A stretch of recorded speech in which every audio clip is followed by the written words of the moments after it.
I just took him for a short walk in the rain to do his business. I didn't even get dressed. I wore my pajamas and my coat over, so. Because I knew he wouldn't do his business in the yard. Not number 2. Right? Now he can be free. He just ate. He can be free while I take a shower. Anyway.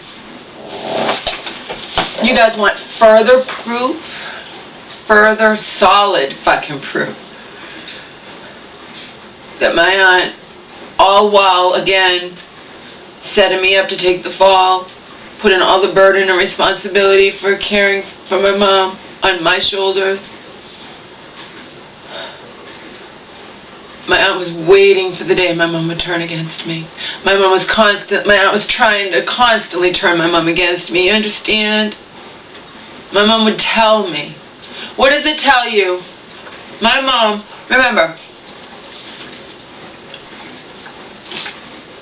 obviously I wasn't thinking clearly when I did this, but it doesn't matter because my Joe is so honorable, you just don't understand. My Joe would rather stab himself in the leg than do anything dishonest or lie or anything like that, okay? I've known him for 22, I could trust him with my life. Pretty much. I know that for a fact, okay?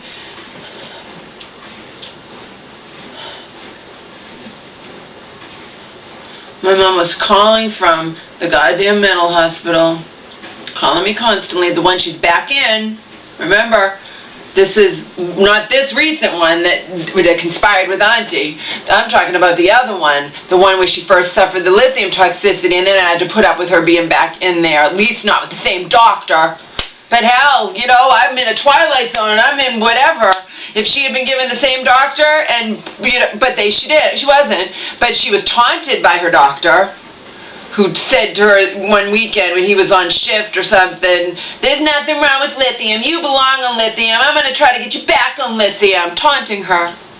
I got tearful messages from her regarding that, okay? Like I said, I don't have to spend one fucking section against my will in a mental hospital to be able to put myself in my mom's shoes and know what the fuck she went through. Think Auntie gives a shit about any of it? No. Auntie was so selfish, like I said. She'd call, my mom just spent 3 days in the regular hospital. She'd had 105 temperature. That I found out later from my cousin was very serious. I don't know anything about temperatures, and Auntie and I had our falling out, and all Auntie was going to do was bitch and complain to my mom about why do I do this to her? Why do I, like she does nothing, and she's just so perfect and so kind and so wonderful. But bitching to my mom, who cried to me, she's like, she didn't even ask how I was doing. She just bitched and complained about you the entire time. Didn't even care that I just spent those 3. I know, Mom. I get it. Anyway.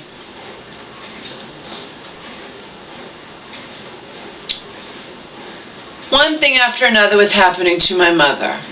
And she would cry to me about each and everything. I'd taken time to buy her good, organic stevia so she wouldn't have to eat false regular sugar or even worse, that artificial shit, okay? And they didn't want to give it to her. So she was bitching to me about that. She was bitching to me about how the remote control, they accused her of taking it. She knew she hadn't taken it. They ripped her whole room apart, and lo and behold, they didn't find the remote control. Okay? But the biggest thing, of course, the 2 biggest things were her former doctor taunting her. My mom nearly died from the lithium toxicity. Spent 5 days in the regular hospital, and your fucking arrogant prick doctor is going to sit there and taunt my mom. My poor, helpless mother. Okay? And then we have the thing where she fell in their shower, hit her head, and tried to cover it up. She thought she told me, and she didn't tell me. She had only told me about the former doctor. This all happened on the weekend. Former doctor taunting her. And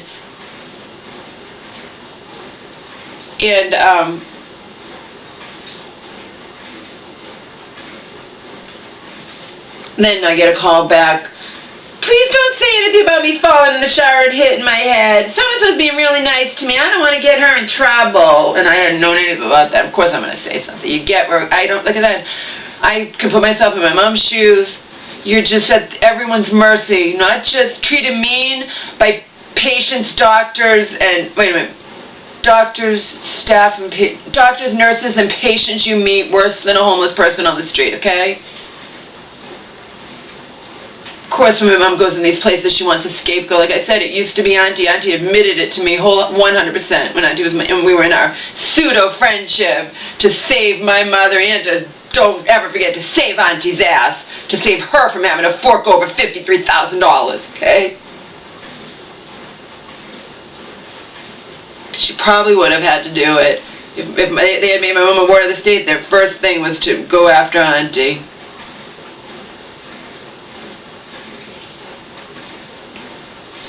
And seeing as it would have been the government, and a lot of people didn't think she should have, you know, taken that half of that money, etc., they probably would have won.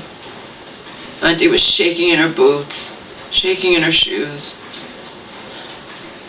Like I said, when she needed me, it's one thing, but anyway, so, now what Joe later said to me, he's like, you don't want to leave messages, I know, Joe, but your heart was in the right place, that's the thing. Every time my mom would call me and complain about something, it was a legitimate complaint. It's not just, I don't want to be in here, you know, all those things. I would call and leave a message with her case manager. So basically, he came in on Monday and got a whole bunch of messages. And then I got a message from my mom telling me that he says he thinks you're crazy, and they're saying they're not going to allow me to come home, that I'm not safe there. Joe calls that some sort of argument anyway. Just because I'm legitimately upset with you people at your mistreatment of my mother and how you're treating her, etc., doesn't equate to my mom's not safe to come home to me. Whatever kind of argument that's, I don't know what that's called, but Joe told me, Joe knows what it is. He said, all right, you don't want to do that, Laura, so we won't do it again. You know what I mean? But that just because I do that and I'm justifiably upset, and that doesn't mean that my mom's not safe to come home here. But whatever. He apparently was saying that to her. I'm like, oh shit, this is so ridiculous. I'm sticking up for my mom. They're gonna think because I get angry with, you know, they can't. No one can stand any kind of anger, even when it's justified. Okay. So I panicked. I wasn't thinking. All I was remembering was 2014 when that friggin' conservative took over and took all my mom's money and would have had every penny were it not for the fact that Auntie didn't have that in, because they were pissed at that too. She had it in something where they couldn't touch it. Whatever it was for my mom, but they couldn't touch it, and they were pissed at that. I know that for a fact.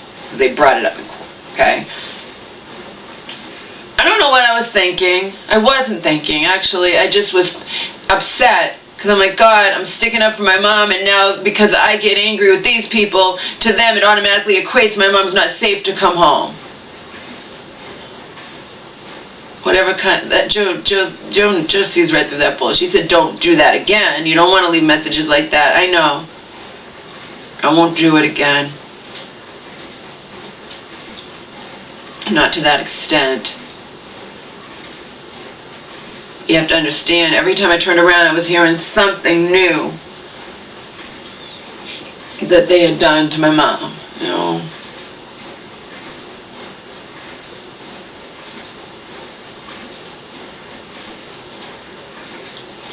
The biggest thing was I heard she fell in their shower and then she wanted to cover it up. Jesus. You know, they would have covered it up. I would have never known if my mom hadn't told me, and that pissed me off to no end. So for whatever reason, I'm panicking when my mom says they're not going to allow her to come home. I'm thinking, oh my God, are we going to have a repeat? Are they going to get elder services involved? My aunt and I had already talked about what would happen if my mom. Because remember, we were told now she's out of Medicare days. Is she going to get some huge bill or something? We didn't know what the fuck was going on. And then my aunt is the one who put this in my mind, just so you know. She's like, well, if the government was ever going to come after that money that you guys have in the joint account, you know, all you got to do is give it to me. You know, you can trust me, and because they'll give you a warning, and they don't know that you didn't run off to Las Vegas with it or whatnot, and then it'll be safe. Well, that's a fallacy, as I found out, because I had that in my mind, and I'm like, I know I can trust Joe with my life. I don't want to repeat where I don't know what the government could do. Can they go and just do stuff behind my back and then suddenly access that money and take it so we won't have it at all? Of course, I'd rather have me have it than the government. Plus, if we want to get a lawyer and fight, you know, we needed the money. We have the joint account. I could take the money. Okay? So I had the brilliant idea of mailing it to Joe. But come to find out, per Joe, Laura, you can't do that. They trace everything. They'll know exactly that you mailed it to me if I put it in my bank account. So that was null and void. I actually did wind up I did send it to him, but he didn't even know. He sent it right back to me. But again, when I wrote to Auntie, she knew damn well my reasoning behind it. Okay. My reasoning behind it was to protect the money until I figured out what was happening with them saying my mom couldn't come home and et cetera, et cetera. You know, I was panicked. I was in a panic. I was triggered from what had happened before. I don't know what the government can do.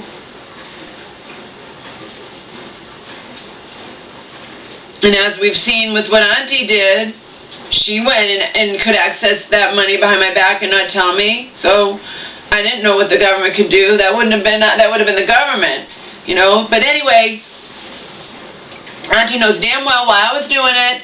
Yet she called up my mom and told my mom, who's locked up in a mental hospital, that I had mailed all of her money, all of the money to Joe, my mentally ill mother. That's what Auntie did, because I listened to the message that night when I had to get those 50 messages off the home phone before what I thought was going to be an instant shut-off. Auntie was going to have it shut off instantly, and it didn't happen, obviously. And come to find out, she may have done it instantly, and they just didn't let me know. But they definitely, it's Auntie's responsible for it, so they just didn't shut stuff off because it was winter. I didn't know. For all I know, Auntie had a change of heart. How the fuck am I supposed to know? I never got anything that said she actually did it. I called them up today and did it. She just kept saying she was going to do it. You know? That didn't mean she actually did. So, anyway. Yeah, calls up my mint. So what does that tell you? Is that not further proof of how desperately my aunt was trying to turn my mom against me? As far as I'm concerned, that's elder abuse. Trying to turn your severely mentally ill sister against her beloved to her daughter, you know, but whatever. Auntie knew damn well, because I was stupid enough to tell Auntie what I was doing, figuring even though we weren't friends anymore, she would get where I'm coming from, considering everything that happened to us, not just me, or to her, you know, to us, the family. Again, my heart was in the right place, but it didn't matter, and I returned all the money, and it was never even, Joe didn't even, he didn't even open it, he just sent it right back. He did a refusal, and it came right back. And they put it right back in the account as if it had never been taken out. It was still in the joint account, still the whole 9 yards. Okay? Because there was never cash, it didn't matter. But again, Auntie knew, but she led my mom to believe, but my mom loved me. I have a message from my mom. She says you sent all our money to Joe. You wouldn't do that, would you, Laura? We don't have much money. Why would you do something like that? Auntie knew damn well I wasn't sending all of our money to Joe. I was giving it to him temporarily for safekeeping, because, and she had put the idea in my head, remember, that if the government ever came, when we got blindsided, and Auntie believed it too, 100%, and we thought that for months, and that was a lie too. Everyone fucked up. Everyone fucked up on me. I was doing everything and anything I could, okay? Exhausting all avenues, advocating endlessly for my mom, sticking up for her, and when shit happened to her in these hospitals, okay?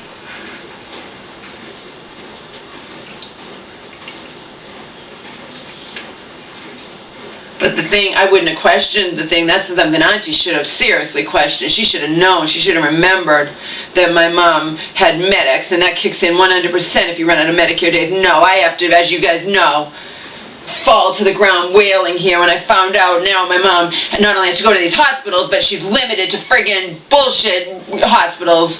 Not that it mattered in the end, because they're all bullshit. Doesn't matter. State hospital, regular hospital. Regular hospitals will take some people on a limited basis who don't have insurance. Turn out my mom did have insurance, and for months we thought she didn't, and crisis thought she... It's just ridiculous. I'm just stressing. My aunt had no problem calling up my mom who's locked up in a mental hospital when you should be treating her with kid gloves. I never burden my mom with any of my problems when she's locked up in a mental hospital, because I can put myself in her shoes and think, I'm not burdening her with shit. She has her own fucking way worse problems. Well, she called her up and said, Laura sent all your money to Joe. No. And then I get the message, you wouldn't do that, Laura. You didn't do that, did you? We don't have much money. But again, it was a stupid thing to do, but I panicked, and I had in my mind what Auntie had said, if we need to hide the money from the government, just give it to me, and I'll put it in, you know, you can trust me. So she put that idea in my head. Okay, she's the one who had put that idea in my head a few months before when we were in our pseudo-friendship, and I had that idea in my head, but it doesn't work that way anyway. So whatever she had thought was wrong, because Joe set me straight. He's like, no. Nowadays, you can't hide anything, Laura. You can't withdraw more than $5,000, or they deem that suspicious. And you definitely, if you withdrew that much, they could trace it right back to my account. Right? Oh. No harm, no foul. But what I'm saying is, does that not tell you? You have to understand, my mom tells me everything, so I know how desperately my aunt was trying to turn my mom against me. It just never worked until this last time around, when my mom wasn't liking me because of these meds. It wasn't anything I was doing to her. Her brain was fucked up. Like Joe said, you have to view it as she's drunk 24/7, Laura. And she wasn't right from day one, that she got discharged from that hospital too soon. Okay? Like I said, if I could afford a lawyer, and if I was inclined to fight this, a lawyer would have a field day with all this shit. Okay? Auntie's far from clean, and she's been desperately trying to turn my mom against me. It just hasn't worked. It just never worked. Like I said, up until recently, my mom loved me more than anything else in the world. And if she had had a crystal ball, when she loved me more than anything else in the world, oh my God, she would have told me so it wouldn't go into her sister's pocket. Again, it's not going to affect my mom's quality of life. She could see what her mental illness was going to cause to happen to me and Omar. She would have told me, take the money and run. And I know that deep in my gut, and I will go knowing that to my grave. I know how much my mom loved me, and so do other people. Okay, that woman, I'm like, you know how much. She's like, yeah, of course I do. She knew my mom for years before she ever met me. She knows. She's sickened by this. She's sickened by what my aunt has done, okay? And she knows, and I know, my mom, if could have had a crystal ball and could have seen into the future that she was going to have cognitive decline and whatever and turn on me, she could have just seen a movie where she turns on me and leaves me and Omar, who's going to go blind in front of me, at the mercy of her sister who won't even throw crumbs my way, okay?